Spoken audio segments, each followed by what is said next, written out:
Hare Krishna, dear devotees, please accept my humble obeisances. All glories to Srila Prabhupada and Gurudev.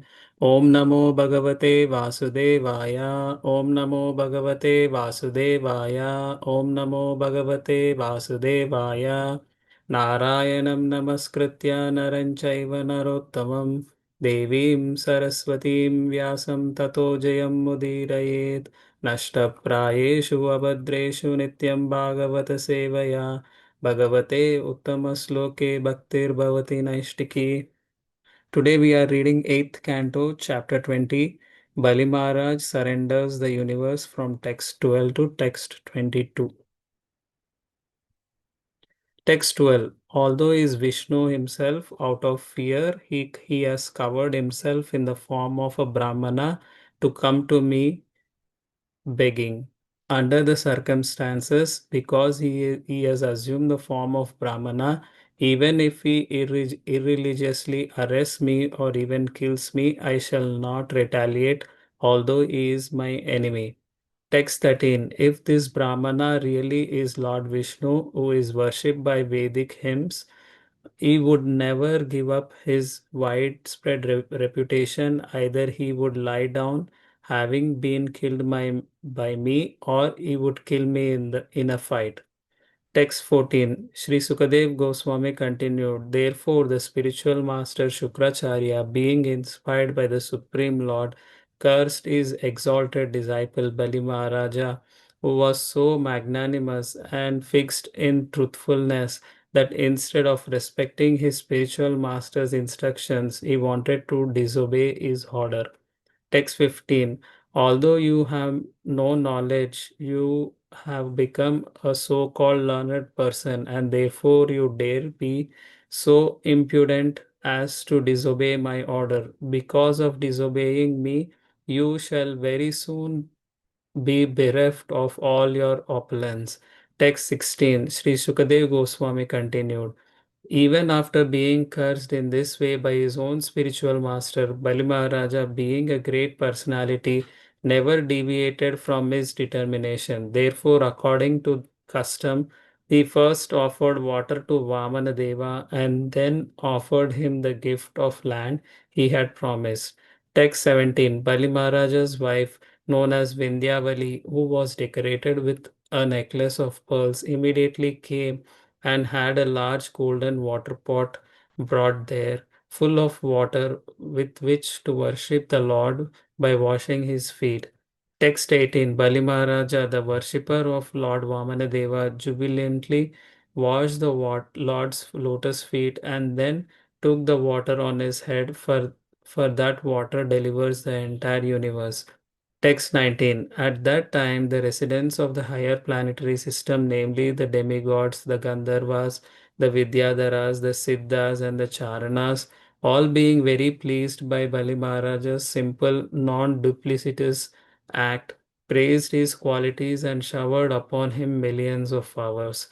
Text 20. The Gandharvas, the Kimpurishas, and the Kinnaras sounded thousands and thousands of kettle drums and trumpets again and again, and they sang in great jubilation, declaring how exalted a person is Bali Maharaja and what a difficult task he has performed.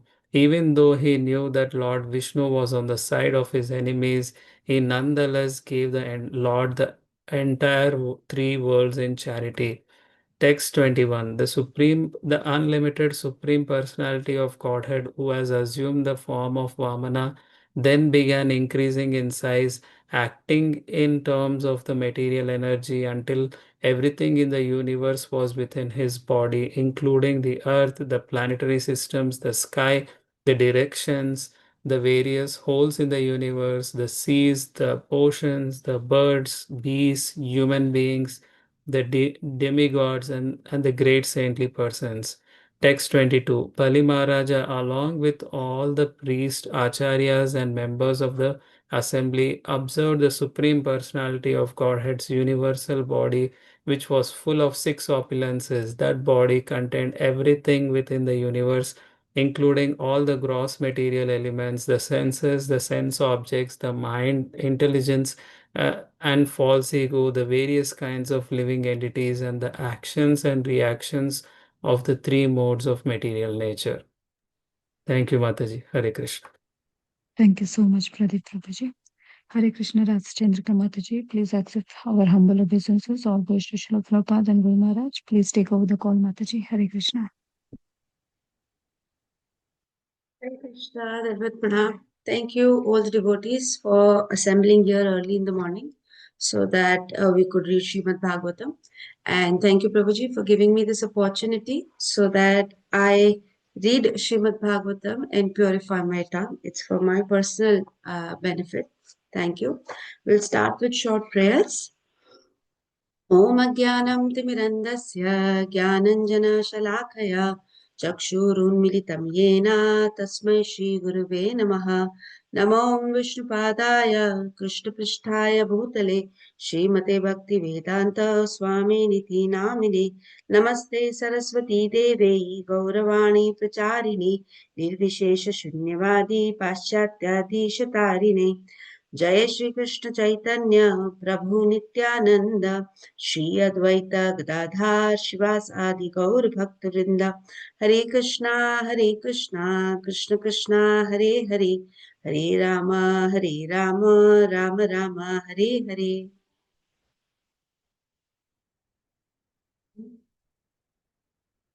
Hare Krishna. Am I audible? Yes, Mataji.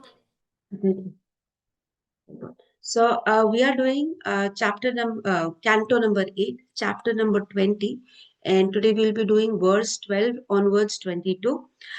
This chapter is entitled Bali Maharaj Surrenders the Universe.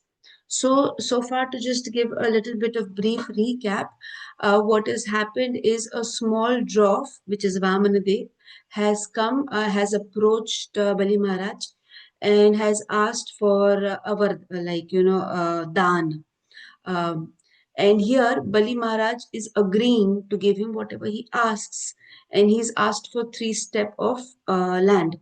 And here the Guru Maharaj of Bali Maharaj, which is Shukracharya, is getting agitated because he realizes that this Vaman Dev is nobody else, no other than Vishnu himself, and he's scared that he will take away everything that Bali Maharaj owns. And he's not scared for Bali Maharaj. He's scared for himself that Bali Maharaj is his Yajman. So if he will not have anything, how will Shukracharya get anything in Dakshina? So he's really, really scared at this moment. And he's telling Bali Maharaj, he's instructing Bali Maharaj that you should refuse to everything he's saying and not accept any of his word and do not give him anything. But Bali Maharaj is now having a very contradictive idea because, as per Shastras, what we have been taught is that we should follow a bona fide spiritual master, whatever they say. In this sentence, when I say you have to follow a bona fide spiritual master, the term bona fide is really, really important. You cannot pick up anybody to be your spiritual master. The spiritual master should have complete gyan of bhakti, of loving devotional service, and only then that person can direct you on the path back home, back to Godhead. Here, Shukracharya is telling no to give anything to Vaman Dev.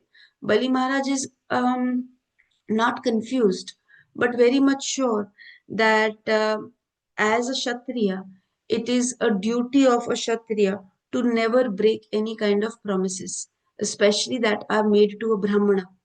And then he is also sure that no, I cannot lie. Right? Lying is a very bad thing.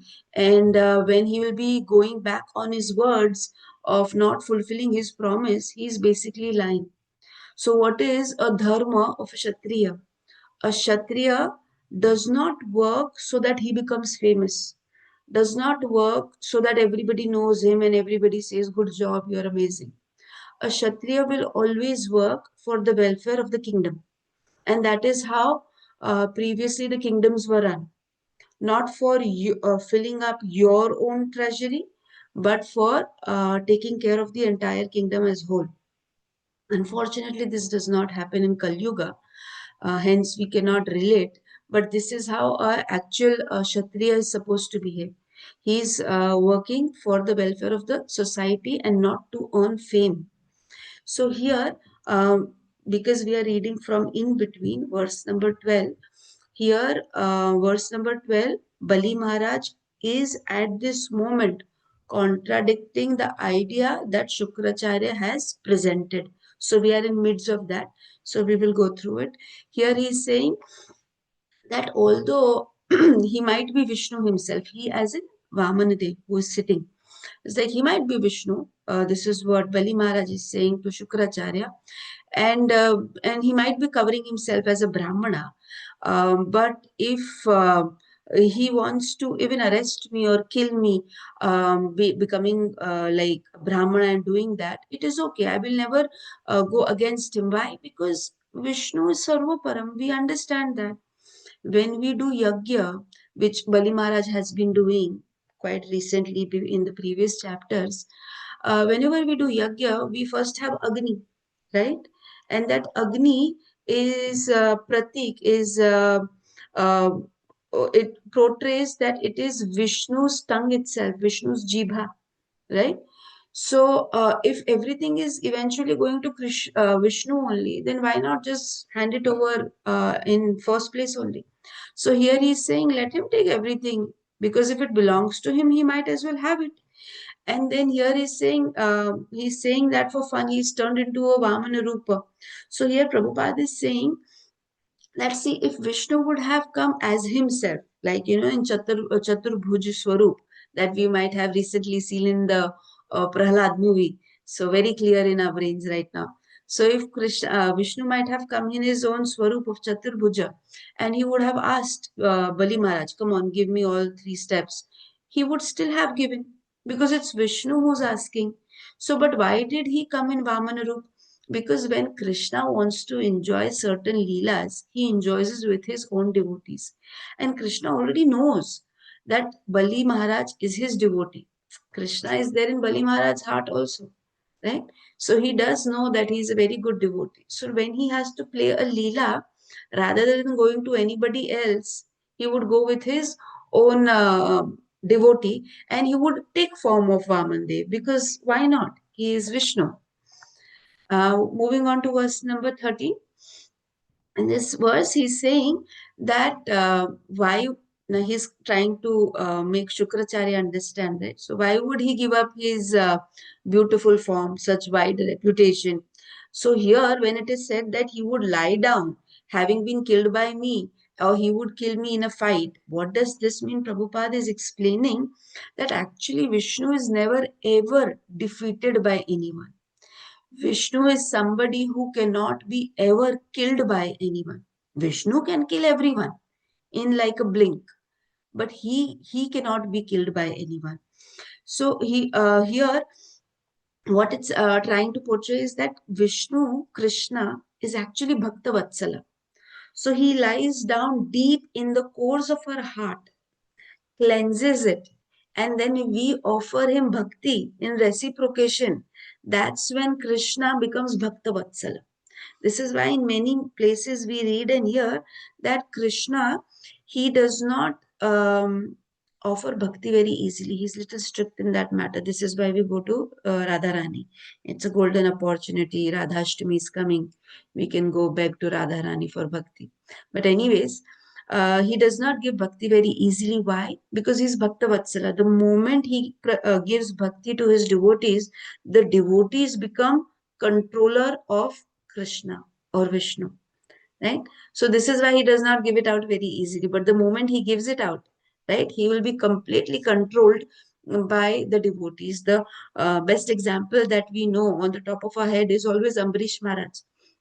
How Vishnu saved Ambarish Maharaj from Durvasa Muni. Durvasa, we know the entire story, so we'll not go in the depths of it. But Vishnu did not have control of his own Sudarshan Chakra when Durvasa Muni asked for help. He said, I have lost all the control. Now the control is in the hand of my Priya, my beloved devotee, Ambarish Maharaj. And when Ambarish Maharaj forgave Durvasa Muni, everything was back to normal. So what we are trying to say over here is Krishna is really Bhakta Vatsala. He cannot be defeated. But on the contrary, when we see, I could think of a Leela, when Krishna killed Kansa, it was a big fight, right? Krishna jumps up to the balcony, picks up Kansa, puts him down, punches him, fights him, and then kills him. It means Krishna is really, really very powerful. Is the reason he could kill Kansa so easily. A small child killing such a big man. And then his friend approaches him, Shridham, Are, I thought you were always losing in Kushti battles that you and me have. And how did you happen to kill this Kansa so easily? So Krishna says, oh, he's very weak. No, no, you will still win if you would have battle. I am not as strong as you are. And they said, okay, let's have a battle over here. Battle as in a little fight, Kushti competition, in which Krishna again loses from Sridham. And Sridham says, Are, I would have only come and killed this Krishna, Kans. What was the need for you to come over here? So here you see, Krishna will never be defeated by people, anybody else who's not a Bhakta. But Bhakta Sridham very easily in a Kushti fight also pinned down Krishna. And Krishna got pinned down by his own will. Not that anybody can do that. So this is a very good example of understanding how Bhakta Vatsala Krishna is. Right? That's what Prabhupada was trying to emphasize over here. We move on to verse number 14. We move on to verse number 14. Here we see Prabhupada has explained that there is a difference between Bali Maharaj and Shukracharya. And what is that difference? That Bali Maharaj, no, he's a very self-realized soul. He knows Jivara Swarup Hoy Krishnera Nityadas. He knows I am the soul, I am not the body. But unfortunately, so far, Shukracharya has not realized this. He does know a lot of Veda Shastra, but he doesn't have this, he's not having this self-realization. Atma Sakshatkar right now is missing in him. And what is Shukracharya? He's like a Smartha Brahman, following all the ritualistic Vedas specified.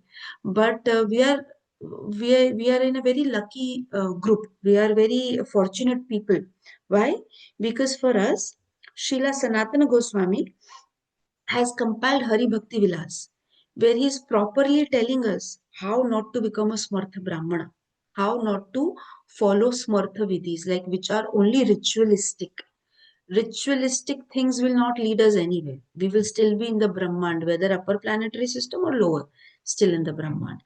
It is only the Premamai Bhakti, the loving devotional service, that will take us out from this Brahman into the lotus feet of Krishna.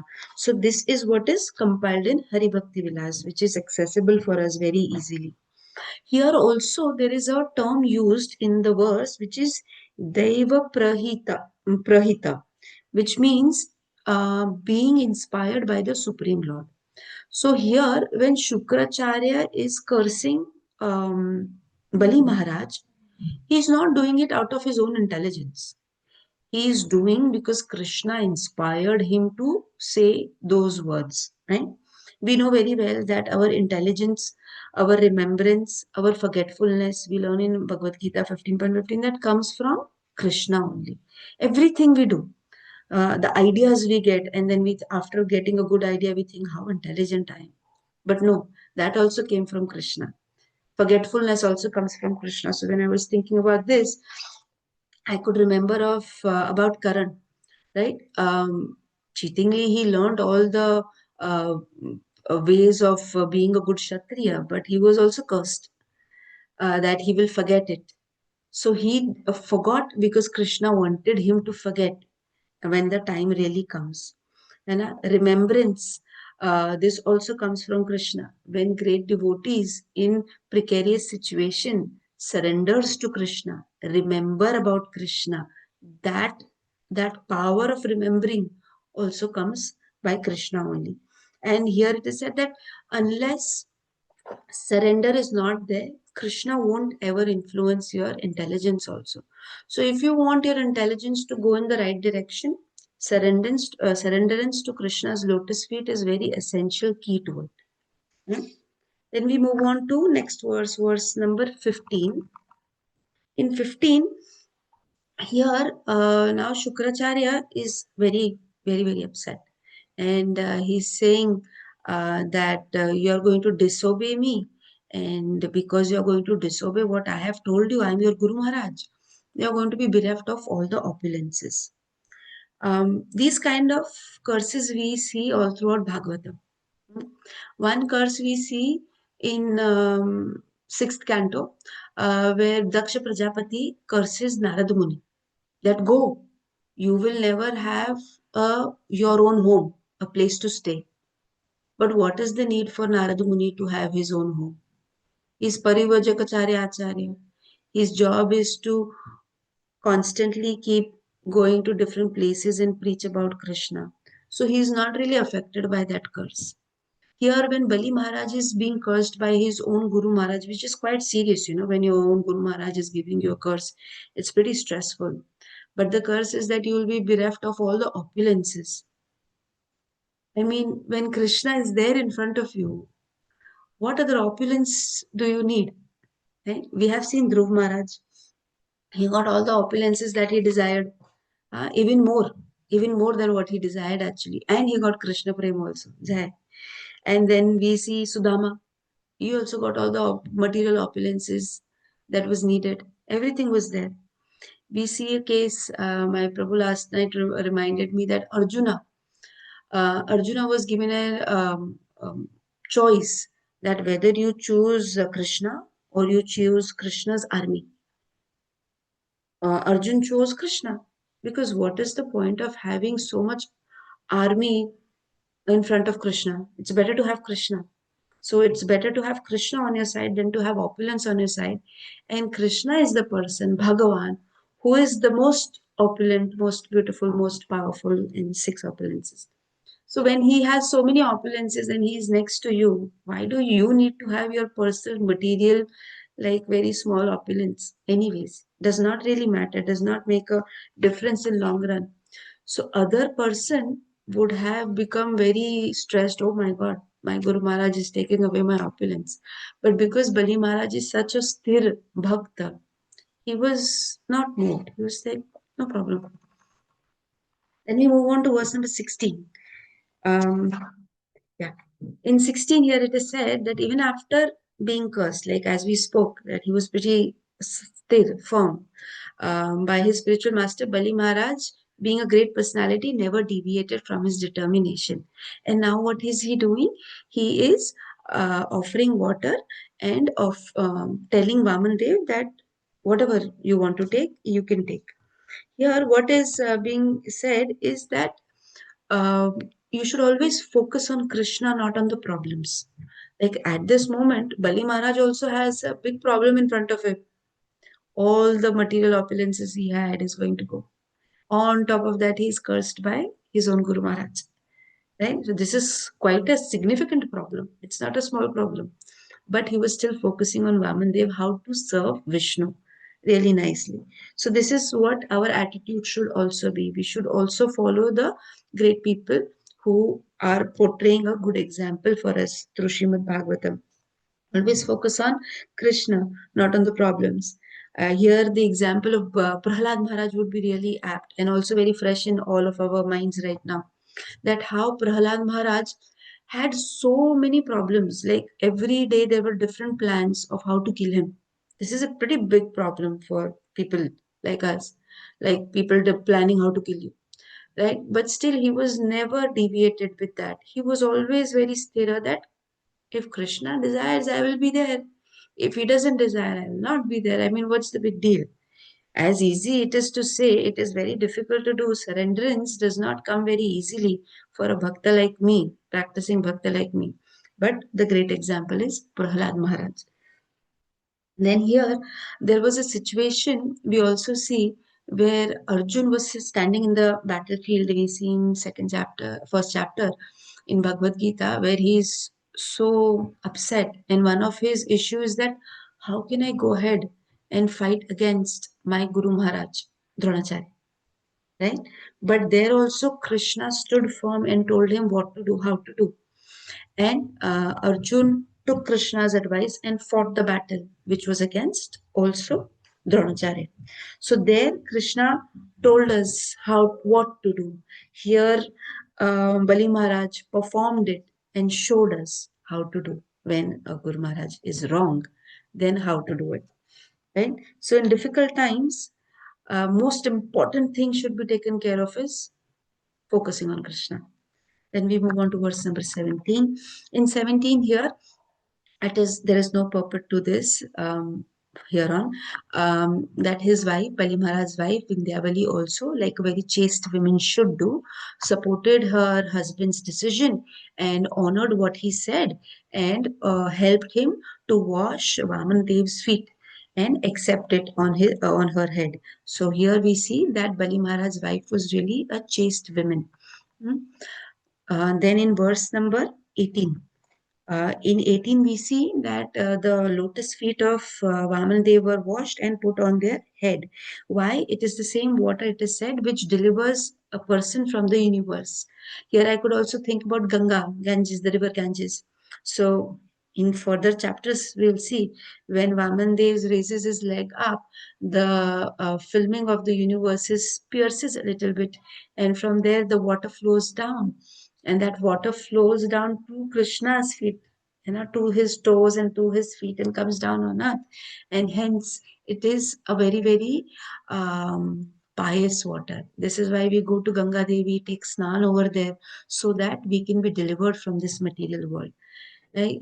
Because that water touched Vaman Dev's feet, now it is such an auspicious water for us. We go on to the verse number 19. In 19, we see here it is said that all Gandharvas, 19 and 20, we will kind of go together. So in these 19 and 20 verses, it is said that all the Gandharvas, the Charanas, everybody is very happy. They are playing biguls and kettle drums, and they are very jubilant. Now, one thing to note over here is that para sukha sukhi is the attitude of a devotee. The devotee should always be para sukha sukhi and para dukha dukhi, not para dukha sukhi. That is not a Vaishnava acharan. So we see again example of what we should do and how we should follow.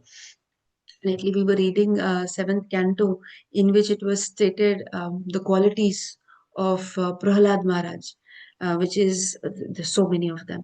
Out of which one of the most important qualities that was stressed by Srila Prabhupada was how simple he was and how non-duplicitous he was. And same qualities also mentioned herein for Bali Maharaj, that how simple and non-duplicitous he is. What does non-duplicitous mean? I mean, being a bhakta everywhere, whether it is a personal life, whether it is a professional life. Okay, you are bhakta everywhere. There is no duplicity. And having a very simple living and high thinking is what Prabhupada also taught us. So here, this is what we could see here. Further, Prabhupada is also given one line in a very brief way, saying that a Vaishnava should possess all the Brahmanical qualities, which we have also studied in 18th chapter of Bhagavad Gita. And what are those qualities? Satya, Sama, Dama, Titiksha, Arjava. Right? Simplicity. All of these things are really, really important for a Vaishnava. He should have these Brahmanical qualities. And then we move on to verse number 21 from here. In 21 and 22, here it is seen that now, because Bali Maharaj said that please take whatever you want, now Bali Maharaj is increasing his size. Increasing his size, he's crossing everything. Like he's crossing all the three lokas also, all the lower planetary system, middle, higher, everything, and he's still increasing his size, which is like very bewildering to watch, right? And now somebody might say, but no, he was only this much, so he should take only 3 steps. No, nothing like this was recommended.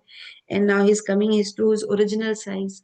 And this should not also be very surprising that, oh, how is Vaman Dev becoming so big? Because Krishna is Yogeshwar. He has all the siddhis, all the Ashtasiddhis. Anima Lagima, one being part of them, he can become the smaller than the smallest, he can become the bigger than the biggest. In Prahlad Mahavatar Narsimha movie, we saw Krishna became smaller than the smallest. He appeared from Brahma's nostril as boar, and then he became big. So first he was very small, really, really small, and that's how he appeared from the nostril, and now he's becoming so big. So he's Yogeshwar. There is nothing really surprising when Krishna does all these things. It is like regular business. Krishna can do all these things. It is surprising for human beings because we have not seen such thing. So he was becoming extremely big and he covered up everything and everybody was looking at him. So it was a beautiful view, very nice view. So in verse number 22, the last verse that we have today over here, Prabhupada has explained that Krishna has 6 opulences. We also spoke about it earlier today. And then here Prabhupada has also explained in the purport Achinta Bheda Bheda Tattva. We have understood Achinta Bheda Bheda Tattva also in Bhagavad Gita 7.8, Rasoham Apsu Kontya. In that, Prabhupada first time explains as Achinta Bheda Bheda Tattva given by Chaitanya Mahaprabhu. So to understand it, there are many examples that we can pick up from Shastra. One of the most easiest, couple of easiest examples are of the sun and the ocean. So when we say the sun has come, sun does not come home. Sun rises up in the sky, but sun is having those light, the kiran light, which comes home and it brightens up everything. So that light of sun cannot come without the sun, and the sun cannot come without the light. You cannot say, "Oh, the sun is risen, but it is not still dark." All these things don't go hand in hand. The light and the sun has to be together, but they're still different things. Because if the sun will come to my house will burn.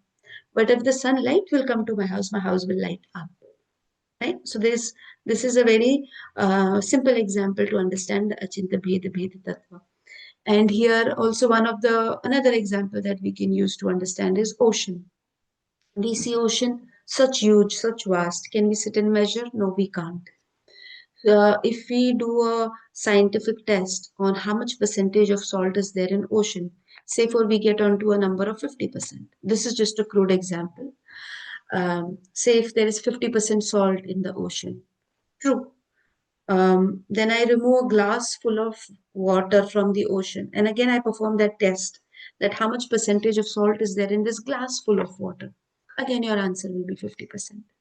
But can I drown in this glass of water? No. Can I drown in the ocean? Yes. So you see, there is quality and quantity differences we see, right? This is also used to understand the Achinta Bhed Bhed Tattva. Prabhupada is explaining this to us in this translation. Here is saying, why is he explaining us this? Because he is saying that people go on to the Advaitavad, right? They start saying that because Krishna has distributed him in so many places, as Bhagwan has distributed himself in so many places, now Bhagwan is finished. Bhagwan cannot be finished. How can Bhagwan be finished? People say Bhagwan died because he's spread out in so many places. And now when all of them will collect back, he'll come back.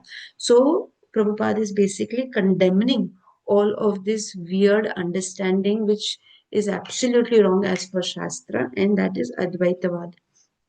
People say also example of roti. When you eat one bite of roti, the roti is finished. But that example does not go very well for Krishna. Krishna is Purnam Idam. He cannot be finished. He cannot come to a stop. And here they are seeing this example live. They are seeing all the opulences, how he's everywhere, and still he was so small. This is why this was being explained. From tomorrow, or next week, we will be doing 23rd verse onwards. I will pause my voice over here. Hare Krishna. Then we will. Yeah, thank Hare you so much, Krishna. Mati. Hari Om, Hare Krishna, Mataji. Hare Krishna, Thank you very much, Mataji. Thank Mataji. you. Hari Om. Hare Thank you so much, Mataji, for a very nice class. Thank you all devotees for joining today.